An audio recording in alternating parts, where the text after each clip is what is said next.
this is another installment of the human nature theory. Now, please subscribe, okay, and leave comments if you choose. I would like to debate any point that there is. Okay, please subscribe. Please leave comments. I'm going to try and make this short and sweet because I was out and I just had an epiphany. All right, so here we go.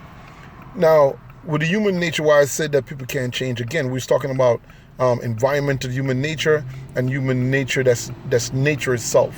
Again, the example, someone, things that you're born with, okay, which is not only human nature, but that's just nature as living things. They need to have sex. Every living things at a certain point, when they get to a certain point, their body automatically calls them to have sex, and they're gonna want to have sex with as many people as they can or many things as they want, because that's within you. That's something you cannot change, no matter how much society tried to tell you. You got to be one person.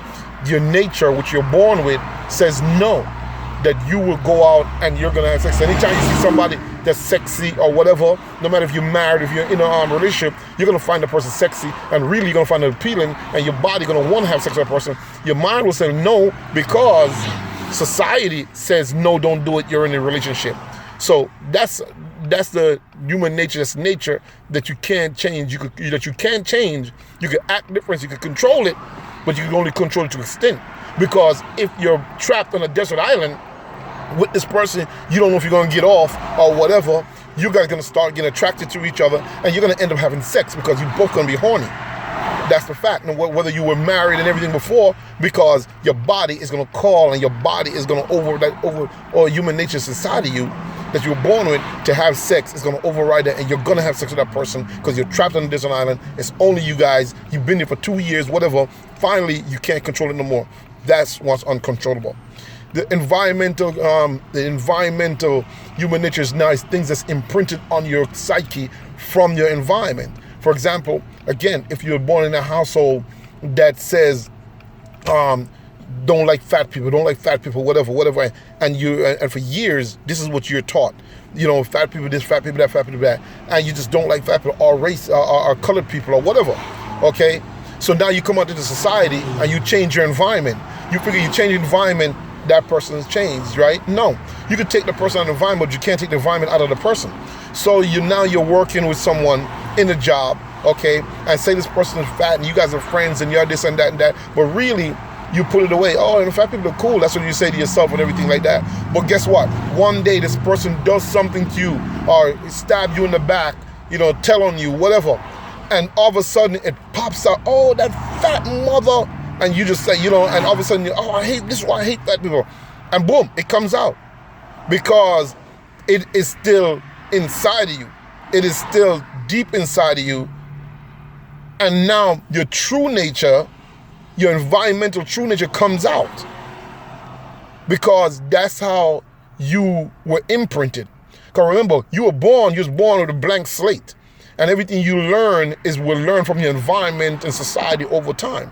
And so you can't. So that's why I said people can't change. They cannot change their who they are. They can act different. Society can tell you act certain way. You will act different to concede to authority. You can act different to concede to society, to capitulate to laws, but you cannot change who you are deep inside, whether the natural nature or the environmental nature which pushes you to change, to act different. Because remember, we all have different faces that we wear. We have a public face, a private face, that we wear. Your public face is who you really are inside the security confine of your own home or your own shell. How you act, how you are. That's who you are. When you come out, you go to church or you go to school or you go to work. Those people aren't seeing the private you.